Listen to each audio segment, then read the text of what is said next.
Good evening, everyone, and welcome to our Leicester module taster this evening. My name is Helen Spyropoulos. I'm the admissions manager at Stafford Global, and joining me this evening all the way from the University of Leicester is Dr. Abdul and Dr. Olga. Good evening to both of you. Good evening to you too. Good. It's so nice to actually see you both again. It's been a great pleasure chatting to you in the background a few minutes ago. What we're going to be doing this evening is Dr. Abdul is going to be talking about enhancing performance with data analytics, just giving you a little bit of a taster of what to expect on an MBA program. And we have also Dr. Olga, who actually is the program leader.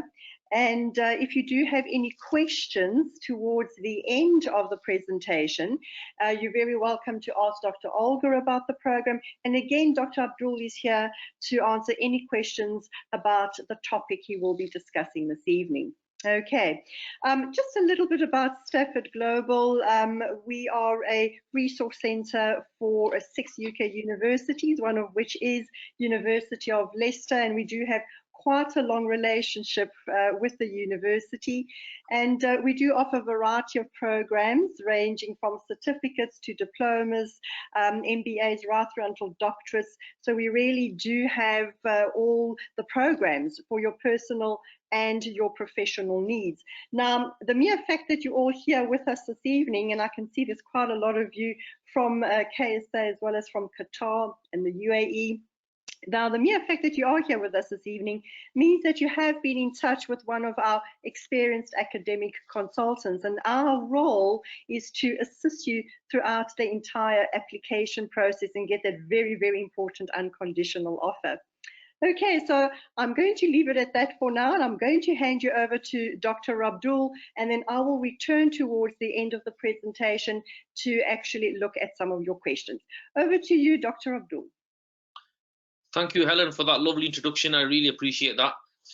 Good afternoon, everyone, or should I say good evening. So as Helen's mentioned, my name's Abdul Jabbar, and I'm just going to spend 15 to 20 minutes talking a little bit around data analytics and performance management.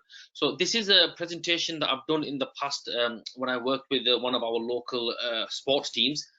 So I am a native of Huddersfield, a town in the north of England. Not many people know where it is, so I always have to geography with Leeds and or Manchester. So one of our local sports teams, so Huddersfield is the birthplace of rugby league, and they went through a process and they wanted to talk a little bit around how we can utilize data within a performance management for a sports team. Now, when we think about data in general, a lot of the times we think about data from the perspective of business processes, business performance, organizational performance, and we talk a lot about data analytics within that context. What I want to do in today's taster session is really take the idea of data and show that it can be applied within any context. And data is such an important thing within modern business, modern organizations.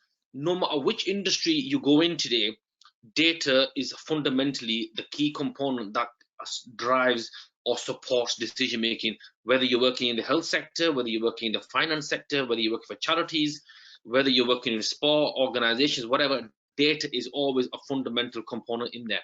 So I want to talk a little bit about how data fits within a organizational approach, and specifically within sports generation. And this is something that, our MBA, we've spent a lot of time developing the MBA, and one of our key components over the next few years is looking at how technology impacts decision making, and looking at how technology, especially data analytics, drives specific decision making. So if you guys ever do decide to come to Huddersfield, and one of my modules where we spend a lot of time looking at data-driven decision making, we look at data concepts, we look at data strategy and data storage, and how all these elements together bring together, help us develop a key understanding of data. So, sorry, clicked the wrong thing there. Okay, so Let's. I mean, I always use this slide, and it always comes back to me how old I've actually become over the years. You know, not many people will probably recognize the companies on the left side of the screen, but majority of you will recognize the companies on the right hand side. And I always use this as an example of how the world has changed over the last 20 to 30 years. So when I was a young guy, you know, 19, 20 years old, you know, fresh out of college and going into university, you know, the internet was, you know, very in its early stages. You know, I still remember I had to go and pay a penny a minute to get access to the internet, and it used to be really slow.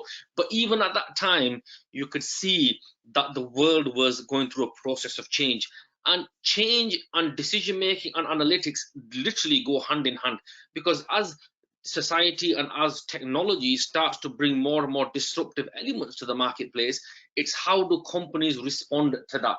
So if you look at, for example, you know, Blockbuster, you know, Blockbuster was probably one of the biggest DVD companies in the world. We've got Comet and Dixon's, which were huge high street chains selling electronic marketplaces, and we have C&A, which was one of the biggest clothes retailers in the United Kingdom. And every single one of those companies on the left-hand side of the screen has now gone bankrupt, or they've moved all their operations online. But what is clear is that they no longer have a market presence. And it's really interesting how that process has occurred and why it occurred, and what were the key fundamental decision-making points that helped this and facilitated this process along. Look at, for example, companies like Google, companies like Uber, Facebook, etc. These are companies that fundamentally don't really make anything. Yeah, so if you think about Google as a manufacturing company, it doesn't manufacture any products, it doesn't create anything tangible, which I always find really interesting. And I always give the example to my students. You know, it took IBM 50 years to become $1 billion company. Google became $1 billion company within 5 years. That's the amount of phenomenal growth. So if you look at companies like Google, you look at companies like Uber, Amazon, etc., where does their value actually come from? Where does the value come from? What kind of value do we derive, and how does that value support their decision making? And with these companies, what we notice is that they are all information driven companies. They utilize data in a very tactical and strategic manner to help support their specific decision making, and that puts them in a very powerful position. So what happens with companies like this is that they are always collecting data, and data drives what they do, data drives their decision making, data drives their strategy, which always allows them to be in a situation where they can actually anticipate where the world is going, where their business is going, and what kind of decisions they need to be making from an organizational perspective. So now let's apply that within a sports context. So we know that sport teams, you know, sport in general generates billions and billions of dollars annually. Okay, so we've got you know, even just in the Premier League, you've got you've got, you know, football teams worth in the billions and billions of pounds. So these are huge, massive organizations with huge value for their shareholders, with a massive fan bases, huge fan bases all across the world, and they generate hundreds of millions of dollars every year. Some sports teams generate $1 billion. So even within that context, incorrect decision making can have a massive impact on the bottom line. It can have a huge impact on your fan base. It can have a huge impact on the types of players that you buy. It can have a huge impact on the decisions that you make. So it's such a fragile ecosystem in sports, because, you know, all the teams are you know, if you got, for example, in a football league, you've got 22 teams, 18 teams always competing to be at the top. It's such a fragile ecosystem that how do you continue to stay at the top while at the same time being a sustainable football team, football club? So let's have a look at some examples. So why do I want to talk about football in general? Because if you come to the UK, football is a huge money-making industry. It's a massive industry in the UK, and it has some of the most loyal fans, very tribalistic, who follow their team whether through hell or high water. They will follow their team until they reach the end. So one of the CEOs of Liverpool Football Club, he talks about how as fans start to change, so as consumption behavior changes, so as fans are no longer tribalistic as they used to be maybe in the 80s, 90s, and the early 2000s. We're starting to see a new breed of fan. As football teams start to become more and more international, that international component starts to play more, because most, for example, if you take Liverpool Football Club, they've got a stadium of 50,000 people, but they've got a fan base of nearly 200 million. So 99% of their fans will never actually set foot inside a football stadium. So how do you keep those types of fans engaged? So football in general, as with most organizations, rely on data to help them engage with their customers. Peter Moore, was he talking about entertainment? Football, as consumption changes, as consumer demand changes, as the way that we consume content changes, football is now very much like a PlayStation. It's entertainment media. It's very much like Fortnite. So there's a specific level of disruption taking place here. How do we adjust our decision making to better prepare ourselves for this type of disruption? So, for example, let's have a look at an example of Netflix. I've always found Netflix to be a really good example of really utilizing data in a very, very effective and efficient manner. So Netflix is a company now. It's probably one of the biggest entertainment companies in the world. But 20 years ago, when they went to Blockbuster, Blockbuster was the biggest DVD company, Netflix offered Blockbuster the whole company for $50 million. And the biggest mistake that, and if you look at, I was reading an article in the Harvard Review, and one of the people who was on the Blockbuster board at the time was trying to convince the board to take the deal. But the Blockbuster board didn't really understand the technology, didn't really understand the consumption shift or the consumption change. And so they actually rejected the deal by Netflix. And within 2 years, Netflix had put Blockbuster more or less out of business. That's the kind of disruption that Netflix has implemented just within the entertainment industry. So then how does that now relate to what's happening today? So we know that Blockbuster, so Netflix was the disruptor. Now we're at a stage where you've got multiple companies now very much doing similar things to Blockbuster. So you've got Disney Plus, you've got Amazon Prime, you've got Hulu, you've got all these other streaming services providing content. Netflix is in a very, very difficult position because, first of all, they don't own a lot of their copyright, not copyright, sorry, they don't own a lot of their intellectual property. So a lot of the Marvel movies, a lot of the Disney movies, they've all gone over to the Disney platform. And secondly, they don't have a huge retail arm to support them, such as Amazon Prime. So Netflix has to be very, very agile and very, very nimble in what is a very, very competitive market. They can't price themselves out of the market. So it's a very, very competitive environment. How do you respond to challenges such as this? And these are the types of things that we look at in the MBA. You know, what are the challenges? How do you respond to these types of challenges? And for Netflix, the biggest challenges are, first of all, create your own content, control the content that you have, and secondly, utilize the analytics that you have in purchasing international products and services. So if you look at one of Netflix's biggest successes in the last in 2001 was Squid Game, which was a small studio series bought from South Korea. Low revenue, but the analytics developed in response to that have given Netflix a competitive advantage because they understand the behavior of their customers better than anybody else. So they have a very clear understanding of who their customers are, what kind of content they like, and how can they actually serve that content to them. Let's also look at the example of Uber. Uber is in a very particular environment at the moment. There's a lot of disruption taking place. It's very, very competitive. There's a lot of antitrust suits taking place. So how does companies like Uber, how do they respond to that? And you've got, so again, Uber is a data-driven company. They act as an intermediary. They have a platform. They act as a central repository, and all they do is they transfer data from point A to point B. They don't own any of their own taxis. They don't own any of their own transportation. Majority of it is owned by individuals, and all Uber do is provide those individuals with information so that they can carry out the ride.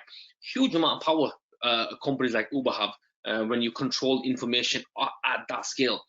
But for Uber, the future is in driverless cars. That's where they have to take their business. So Uber is spending the majority of their R&D over the last 2 years in pushing and looking at how driverless cars can really help Uber to differentiate themselves from competitors in the marketplace, but also increase their profit revenues. So again, you've got a huge disruption coming up in the transportation industry. How will that impact? So again, we're looking at artificial intelligence, we're looking at data. How will that impact the whole economy as a whole? How will that impact on a social level? These are the kinds of things that we try and unpick within an MBA when we start to develop some more seminars, etc. So we're really going past the high level issues which we've discussed here, but really looking at societal issues, technological issues, and political issues, and how all these components fit together.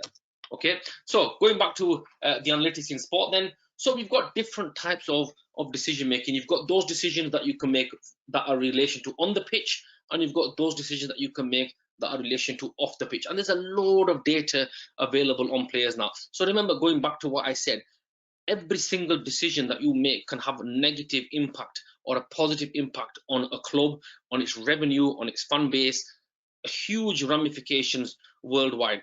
So on the pitch, player purchases, are we making, this is probably going to be one of the biggest investment a football club will make. Are you buying the right player at the right time for the right outlay? Are you making the right decision? Because this is a risky decision when you're spending 30 to 40 million pounds at least on a world-class rated player. Is that the money being utilized in the correct way? Looking at video analysis, looking at how and where a player plays, do they fit into the current system, etc. Pattern building, how do we develop our pattern of play so that we can have a competitive advantage over our competitors? And more importantly, finally, a lot of money is being spent by clubs on monitoring fitness, injury prevention, etc., and performance analysis. So there's a huge amount of data that we can collect about players before we actually make a specific purchase. So what you're doing is you're utilizing data in this context to actually minimize your risk. The more risk that there is in terms of actually outlay, then the bigger the impact that it can have on not just the player, but the team as a whole. You've also got issues on off the pitch. So how do we engage our customers? How do we engage our fan base within our decision making? So there's a huge impact on social media, etc. And mapping customer behavior. Where are our customers right now? Statistically, what is the kind of where would be our growing markets? How can we develop our brand? What are the types of discussions, and what are the types of products that I should be selling to my customers? And this is a huge marketing opportunity for many football clubs. Okay, so here's an example of one player. So if you look at data for on-field decision making, which is probably where the majority of decisions are made about individuals. So you want to look at player selection. So which you want to compare players, where are their strengths, where are their weaknesses, what kind of decisions should you be making. You want to be looking at your patterns of play, where are your areas of pushing forward, where should you be defending, where are your weaknesses, how do you actually develop and strengthen those weaknesses. And then finally, we've got here, I've put up a picture of a football player, and when this player was purchased by Liverpool Football Club, he was purchased for £75 million. Now that's a lot of money for a defender, and at the time it was classed as scandalous. So we're going back 2-3 years here, and at the time in 2018, it was a scandal. Paying £75 million for one individual to kick a ball about there's a moral issue around that.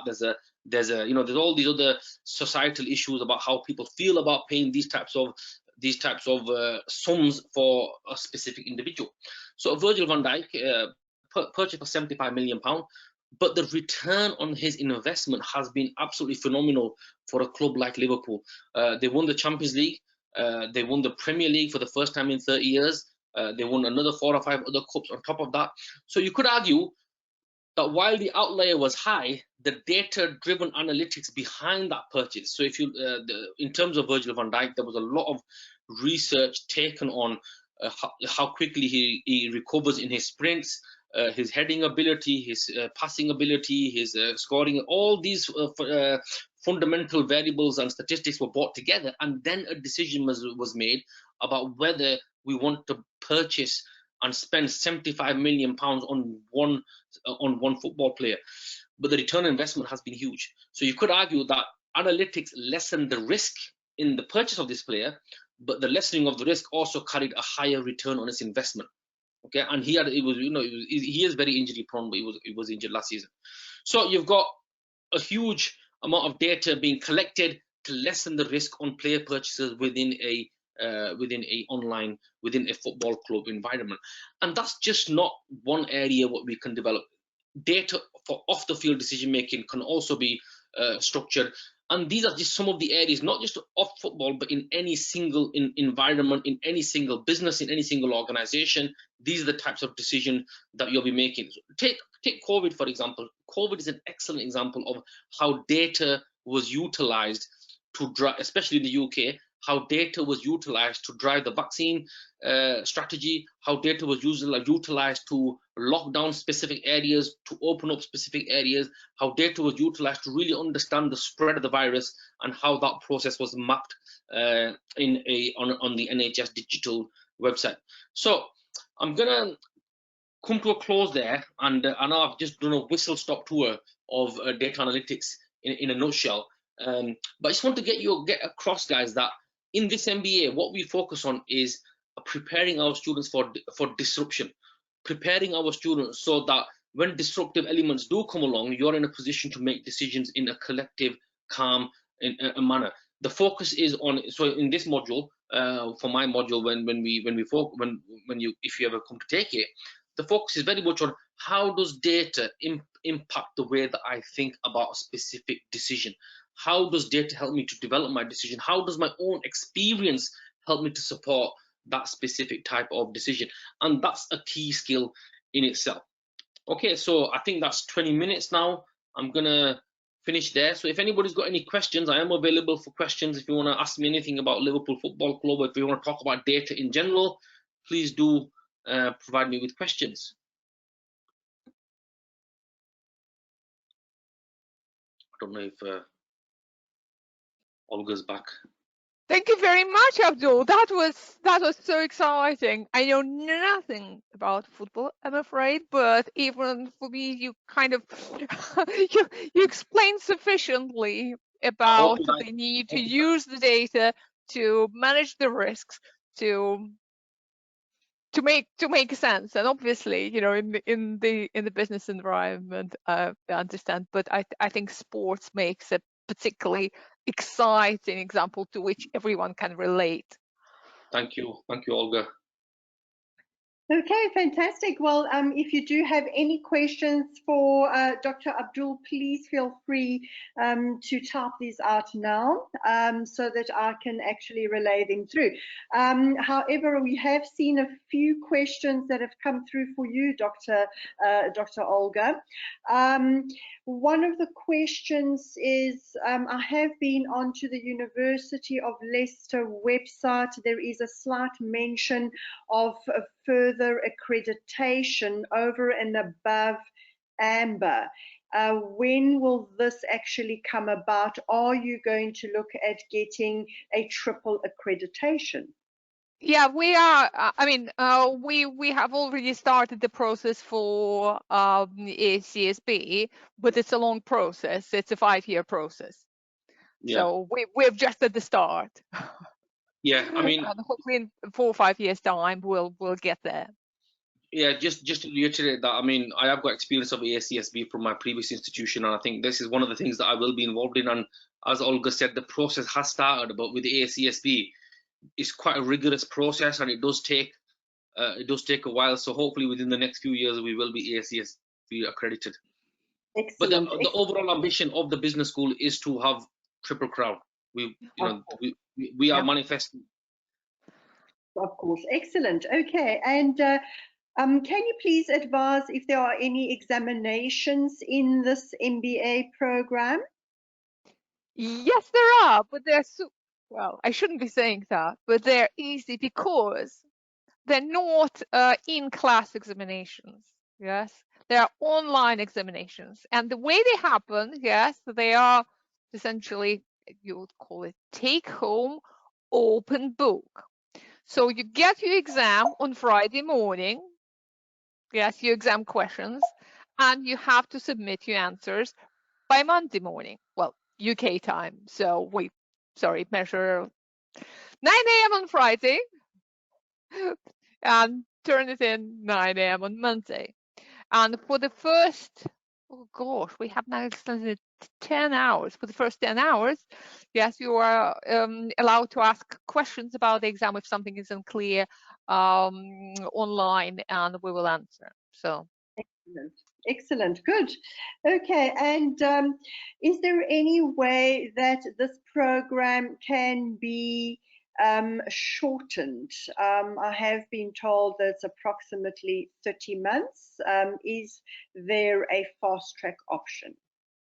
Unfortunately, no, because that's really the the speediest time we can fit everything else, everything in, including the kind of all the requirements that the accrediting organization AMBA places on us, because they're quite strict requirements on the number of hours that you have to dedicate to the program, both online and offline.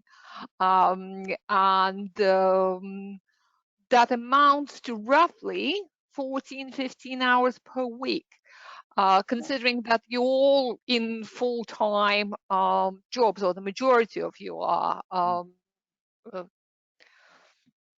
If we had to shorten that, we would have to double double the amount of study time per week, and we know from our experience, and we've been in this business for 30 years. Yes, we know that simply would not be feasible.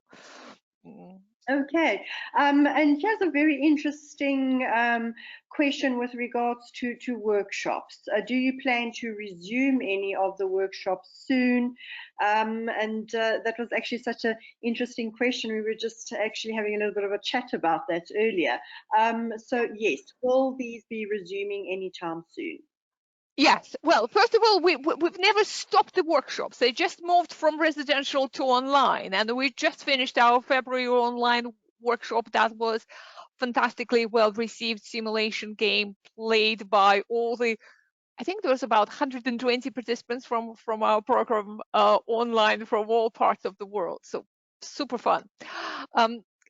Yes, but we are coming back to having residential workshops, and from now onwards, so we'll have 2 workshops: February ones that are online, and August ones that are residential. And for residential, you have the opportunity to take it either at Leicester or in RAC.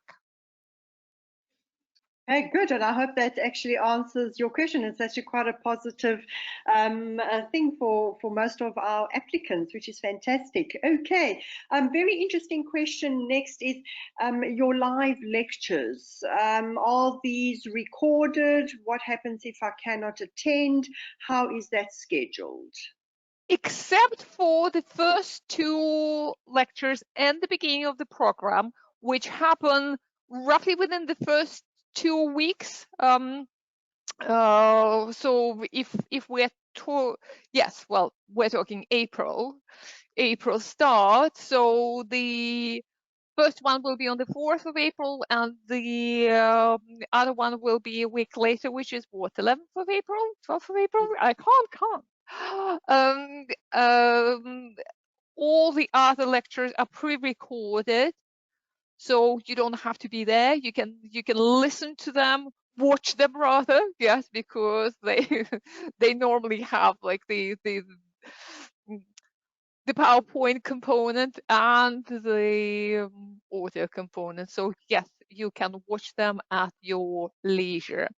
And because they're quite longish, yes, they're 2-hour lectures, but they're broken into parts, so you can just digest them in 20 or so minute parts. Excellent, good. And yeah, we have a question from Tuwera. I hope I actually pronounced that correctly. How many modules are we permitted to take per semester or simultaneously? Yeah, again, we have simplified this. We have simplified and streamlined. You're not taking anything together with anything else. Yes, we think it's best to concentrate on one thing at a time. So you just do one module, one subject area at a time. Starting with the module that covers general management, people management. Oh, of course, at the very front, the induction to the program, leadership, managing change.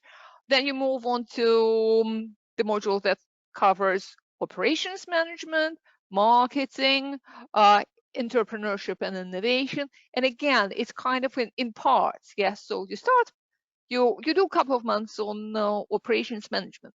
You don't do anything else, you're just focusing on that area. Then you move on to marketing and you focus on marketing.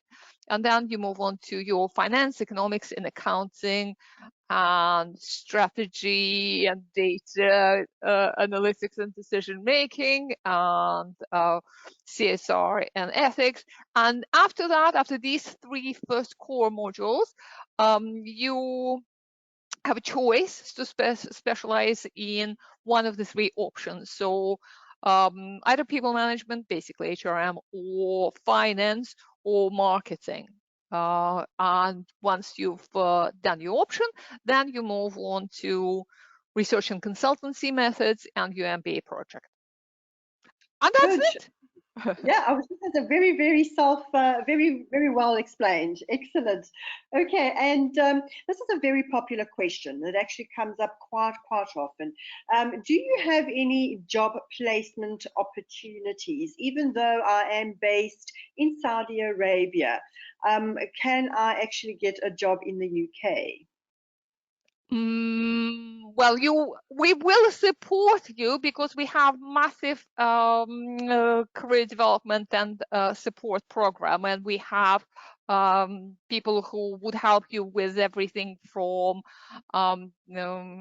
financing your CV or resume to deciding your career goals and looking at opportunities. We don't place you in a job, but we give you all the support, and we have the career exhibition online in June that brings various employers together.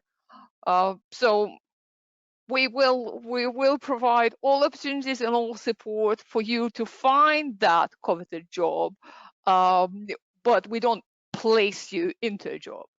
Yeah, right. And a question from Mohammed. I have completed a postgraduate diploma. Is there any way that I can gain any credits for what I have completed? Only if it's our own postgraduate qualification. And we do, by the way, we have kind of now provided a foot in the door qualification.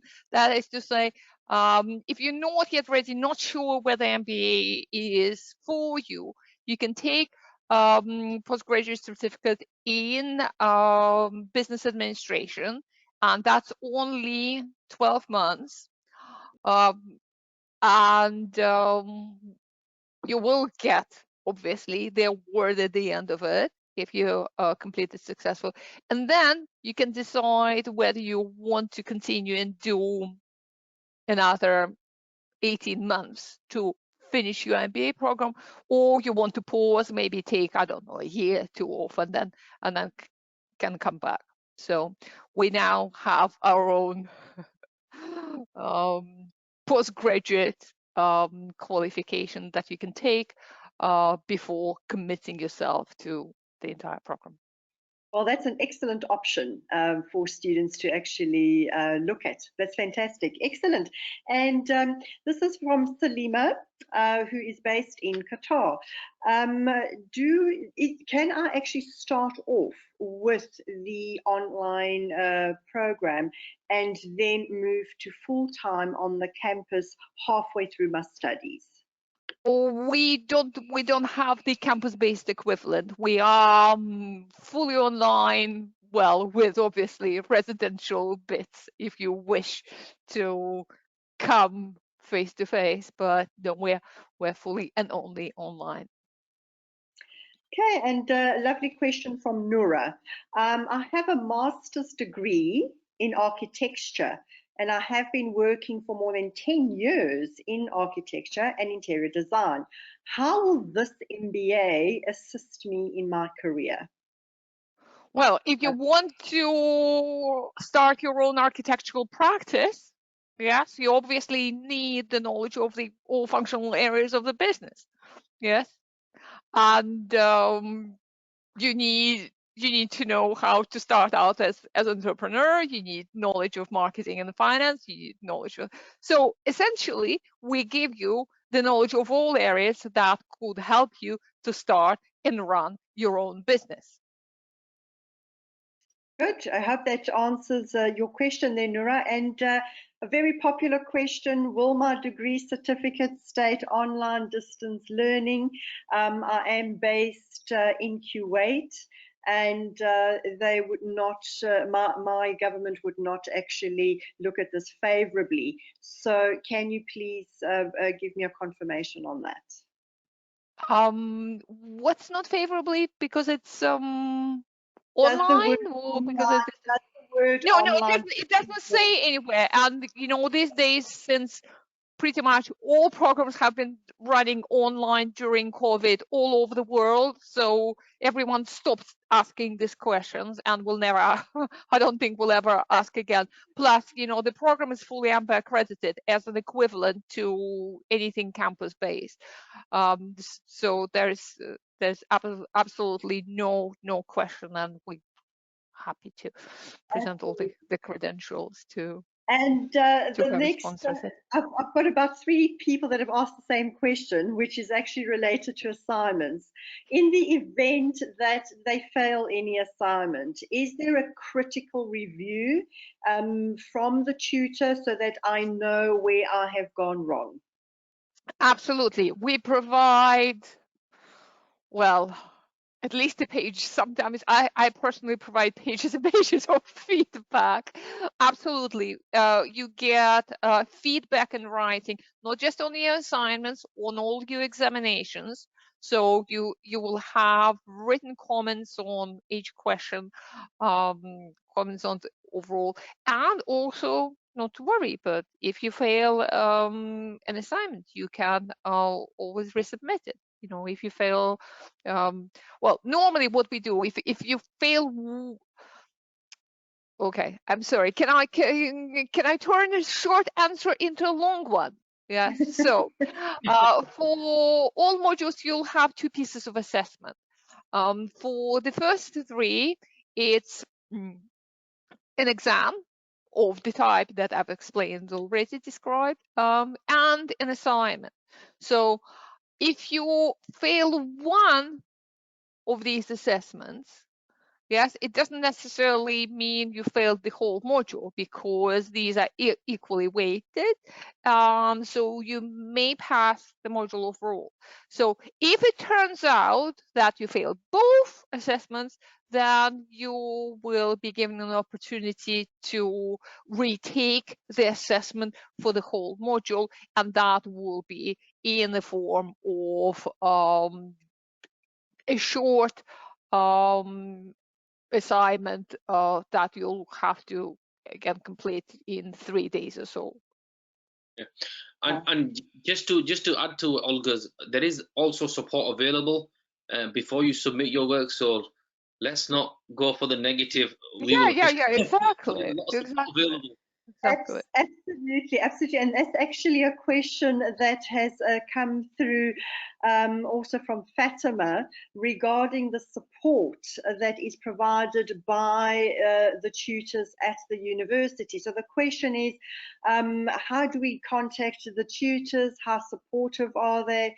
You know, do they actually respond to our queries, and how do they respond? Can I phone them telephonically or via email? How is that conducted? So that's actually a very good question, and thank you for Abdul for mentioning that. But yes, what type of support is provided?